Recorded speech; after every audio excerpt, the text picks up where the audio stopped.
Hey guys, welcome back to another video. My name is Tymon and this is Slider Drift, and I am in a mad rush. I leave the dock in less than a week. In a couple of days, the sign riders are going to come and put new boat name on both the port and the starboard bow, which is very exciting.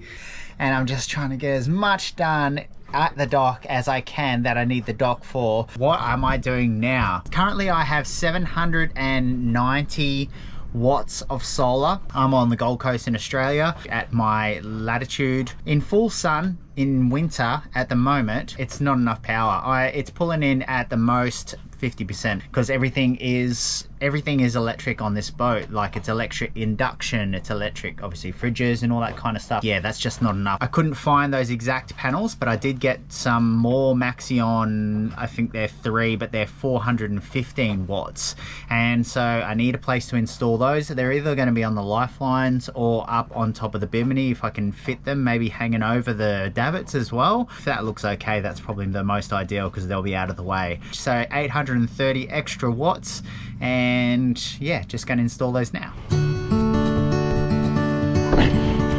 Okay, so this is basically where I need to put panel number 1. The other one's going to have to go off the back somewhere, and also I'm going to have to raise this little section up so the boom can still sit in its little cradle and not hit my solar panel, obviously. Using some foam, I cut out the shape that I wanted to have to raise the cradle up, and then I mixed up some epoxy and some thickened epoxy to affix it in place.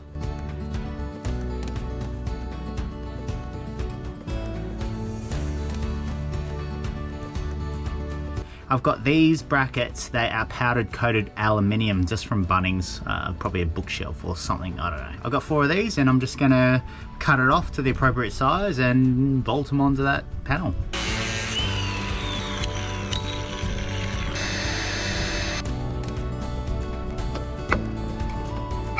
Okay, now that I've got these 4 feet on, I just need to drill through here, and then I'm probably going to have to drill a bigger hole, epoxy it through, because I imagine there's probably plywood in there. It isn't the best angle, as you can see here, but once I sort of crank this down, that's just going to bend the aluminium a little bit, and that's what I'm going to hope to get away with. Using thickened epoxy, I filled the holes that I'd already drilled out, sanded that flat, and then re-drilled them so the inside core material can't come into contact with any water. Always good to check that you are just going through your thickened epoxy and there isn't any of the core material that you can see on the inside of the holes there, and they're both good. Okay, with the help of Kate, we've gotten the other solar panel up there. I thought it was going to look horrible hanging off the back like it does now. It looks sort of silly because it's uneven. There's about a foot there and absolutely none there because what I've got up here, VHF and the wind generator. But yeah, that actually looks pretty good. Doesn't ruin the lines too much. My only other option was to put them on the lifelines. Just wanted to steer clear, if I could, of doing stuff every day.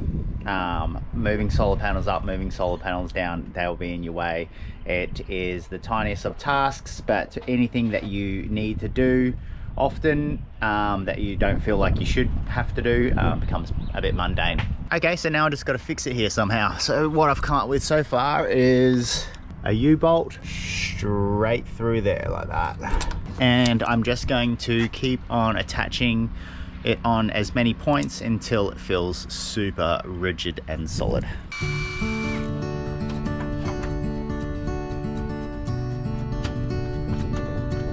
Alright, I've got 3 points on now.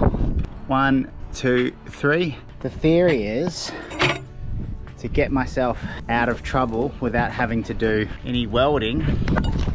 I've got this old bit of pipe that was left over from the wind generator. I just remembered I had this downstairs and I want to sort of get it onto there somehow so it can support this section. So I don't have a car anymore. Turns out I need some MC4 connectors. So off I go. 20 minutes down the road and then 20 minutes back. Hopefully I don't get rained on. Check this out, there's my car over there. So weird seeing my car, or my old car now, driving along the street.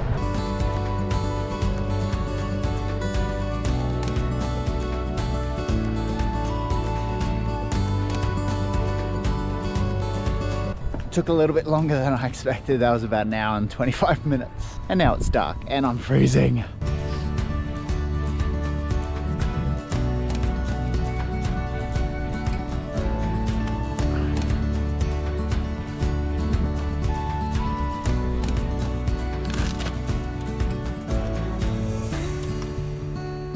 The sequence that I'm going to do for this, connect the PV array but keep this off. Turn the battery off, connect the battery, turn the battery on, then this will auto select 48 volt batteries, and then after that's all connected, then I can turn this on. Now the battery is connected and fused, the panel is connected, and I've got my isolator switch.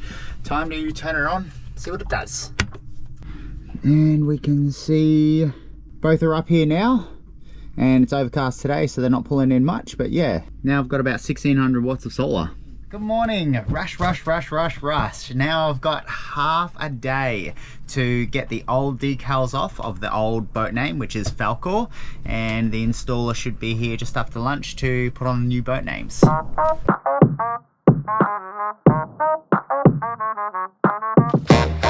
It's been like at least 2 hours, maybe more actually. Less than 1/4 of the way through it. I've just looked online and there is something from Bunnings that I can put in my drill and maybe that'll work. So yeah, so I'm gonna go get that.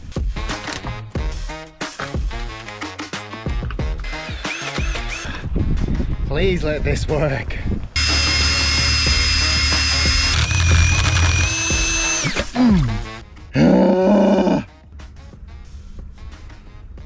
I don't know why. Why would they make this threaded? Why?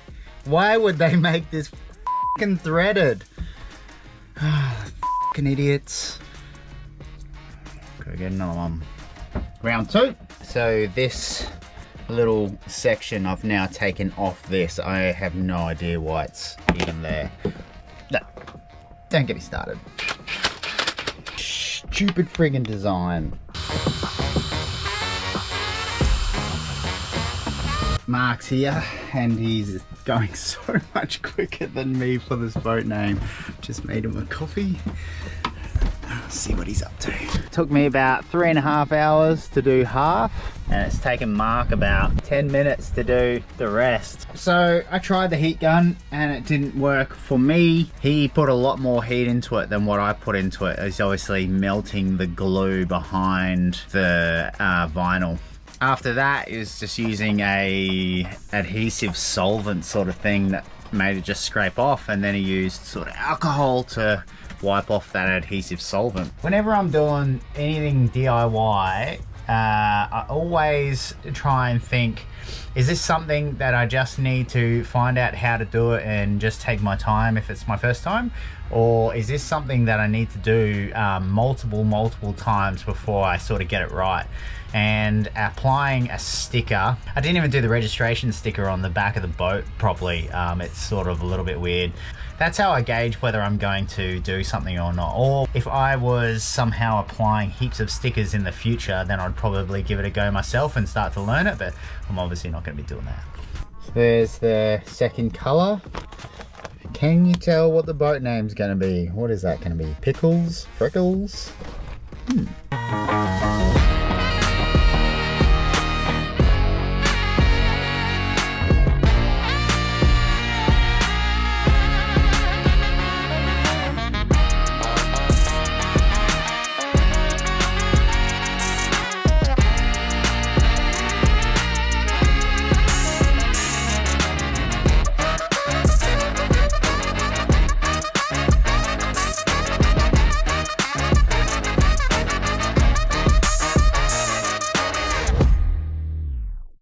And that is that for a whole another video. The solar panels are working great. We've been underway now for 1 week, so fully electric motor moving around 1 week, and we're able to make back our power with the wind generator and the new solar panels. 2 solar panels that are hooked in parallel, and then on a totally separate system, another 2 solar panels, another 800 watts of solar hooked in parallel as well, and that gives me a good amount of redundancy as well. I'm happy with the way the solar panels look. I was a bit apprehensive, but they look nice and clean and neat, and they give me heaps of power, which is great.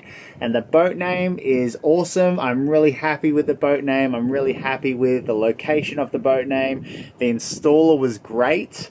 Where did Frankie Knuckles come from? I remember hearing Frankie Knuckles for the first time, I think maybe a musician.